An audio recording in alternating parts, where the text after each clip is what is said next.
watching a Van Damme movie. So you decide, yeah, let's go downstairs, we'll start wrestling around and sparring. Well, one guy gets hit in the face by accident, the other brother's mad, so instead of punching him, he goes to the wall, blows a hole into it. Oh boy, now what? We gotta fix this hole in the wall before mom and dad see it.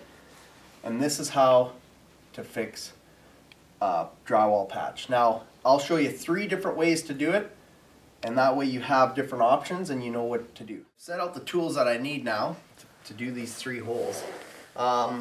You'll need a drill with the Phillips bit, some drywall screws, a drywall saw, on the one scenario maybe some chunks of 2x4 or plywood. Need a level, tape measure, Olfa knife, pencil. So with the top hole here, we'll show you how to do that when we go to tape. This one, what we'll do is we're just gonna, since it's pretty battered up, we're just gonna cut a square hole. And we're not even gonna try to hit studs or anything.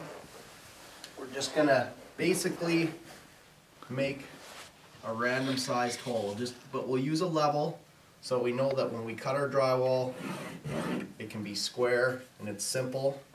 A jaggedy hole is harder to cut a patch, so if you do a nice square one, you can just easily measure it, cut it. Okay, so with that, just take your drywall saw. You can do it with an Olfa knife too, it's just harder.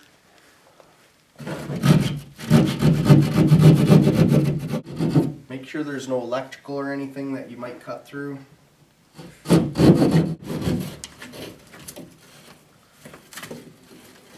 Must have been training for the UFC on that drywall. That is a random size hole. Now comes to play just a couple, like anything will work. Anything that's wood, that's flat, 2x4, 1x4 plywood. Just cut them a little bit longer so you can screw into it all.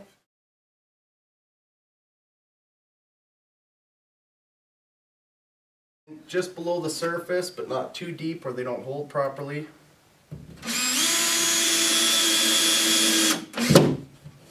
Get the point, we'll put another one there. And just so I don't bore you, so we can speed this up, I'll go through how to do this one. Now, if you want to hit the studs and you don't want to just put in random pieces, what you do is, I guess probably with it being that battered, I could probably just cut a little bit off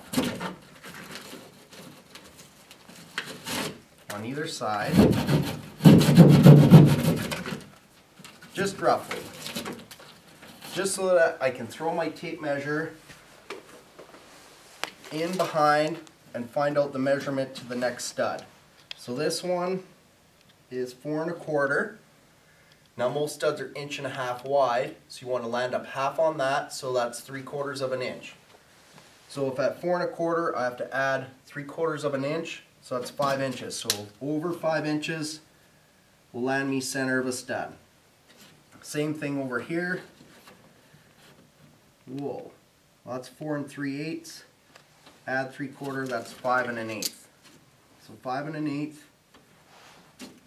So now I'll do plumb marks there. That'll find the center of the studs. Okay, so I can make a decent sized patch. Okay, so once you've made your cuts, it should look something like this. Nice and square. You know you're halfway in the stud, so you have backing to screw to. Now at this point, which is nice, is you can cut your holes, determine the thickness of the drywall you need. Now you're going to probably have to go to the store, get some supplies. Now while you're there, get the thickness of the drywall. So standard's 1/2 inch, and I hope that it's a standard setup for you.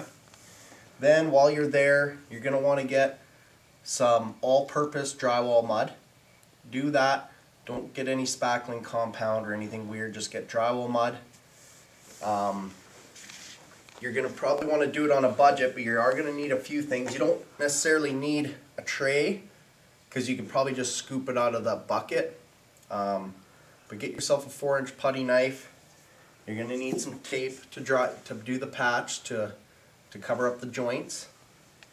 You don't necessarily need a rasp. A rasp is just good for straightening the edges and making them nice and smooth. I don't think you'd need one of those. You can get one if you want.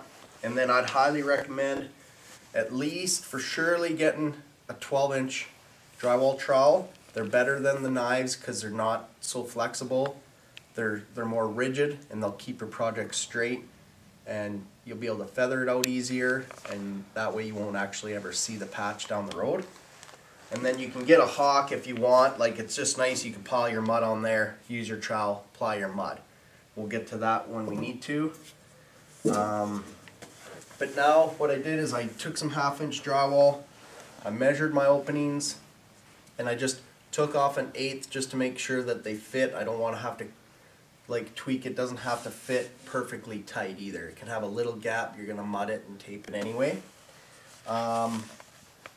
But what I'm going to do is, since this paper's all kind of flared out everywhere, I can't just put mud over that or tape because it's just built out just that little bit. So what I want to do is just take the hole, clean it up with my knife, just kind of shave off these little hairs, paper hairs that are sticking out. Get rid of those. So do that wherever you need to. That'll save you a lot of headache. Simple step. So do that before you put your drywall on. What I like to do is just make sure that I always just screw the existing side of the drywall and the new one, right? There's no use not screwing it into the existing part. So with that, we'll just clean up these holes. We'll get the drywall installed, then we're ready to put some tape on. So now you got your drywall into place, now you're ready to install your taping and do your mudding. Now, if you're buying the pre-mixed drywall mud, the multi-purpose stuff, that way it's good for applying the tapes, filling and sanding out. It's easy to sand. Now, just make sure you mix it down with water. If you use it right out of the pail, it's too thick. Your tapes will go on too thick. It takes too much effort to put on and won't turn out right. So just mix it down with some water. You'll want it to a consistency, I don't know, just you want it so that it'll stick, but it's also a little bit fluid and runny, kind of like that. It's usually just so thick right out of the can. It's almost like pudding right now. So with that, I'm just going to show you how to apply the tapes on these two holes. The bottom one, it's all the same stuff, just a little bit different size. Now, to start, I guess what we'll do is we'll start with this little one. Now, we're not going to really do anything to it. I'm just going to remove some of the loose paper because you can't really bond tape to loose paper. So we're just going to get rid of that. It's okay if that's a little bit messed up on the inside. Now this is an easy way to do a hole about this size. If you probably do a little bit bigger, but not a whole lot, the way we're going to repair this. If it's much bigger than that, just do something like this. But I'll show you how I've done these in the past. I'll cut a few pieces of tape, a little bit bigger in the hole, and I'll probably need 2 of them. Something in behind here. I've seen some people in the past throw like a piece of newspaper or something just to help keep the drywall mud from falling in behind. But what I'm going to do is I'm just going to take the back side of the tape. I'm going to load it up with mud. Now you can do that basically just where the hole is if you want. Kind of like so. That way when the mud dries, the tape is solid. Kind of like drywall, basically. What I'm going to do is I'll just apply it to the tape, little ball that'll fit inside the hole, but also need to apply mud to the actual drywall because that's what's going to glue this tape to the wall, and then it'll also keeps it from cracking down the road because you can't just mud over something or it'll just crack and fall out. So that's what the tape's for. The mud's the glue and the filler and everything else. So that should be good. So I'm just going to put this halfway over the hole. And then I'm just going to Wipe the excess off. Now you don't want to wipe too hard. If you squish all the mud out, it won't bond, so you just need a thin little layer, but if you're too thick, it's hard to blend out. So just wipe this off.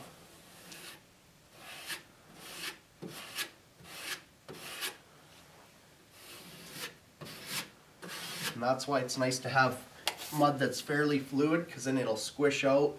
Doesn't take a whole bunch of pushing. Is I'm going to do the same thing. I'm going to overlap these tapes. I'm actually going to push this in a little bit. I just want it dented in because I don't want it to be an out ear. It's going to be really hard to fix. Do the same thing. Apply a little bit of mud to the back side of the tape.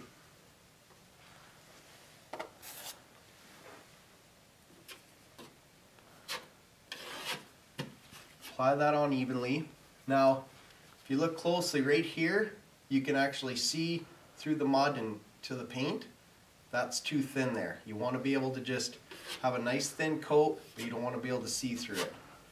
Now that hole there is not going to matter because I have mud on my tape. So I want to just overlap that, squish it in. I'll just wipe out the excess for now. Not too hard yet.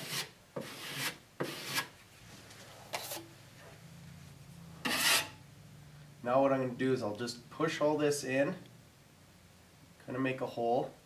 Even you can just fill it with a little bit of mud as well, because then the mud will dry and make that paper stiff or keep it from flopping around.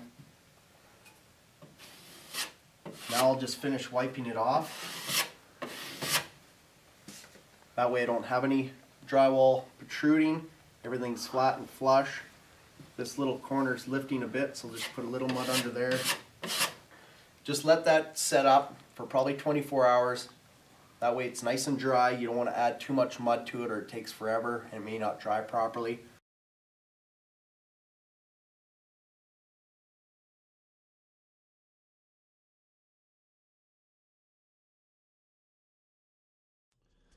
Thanks for checking out our video. For more home improvement tips and techniques, please subscribe to our YouTube channel or check us out on some of the following.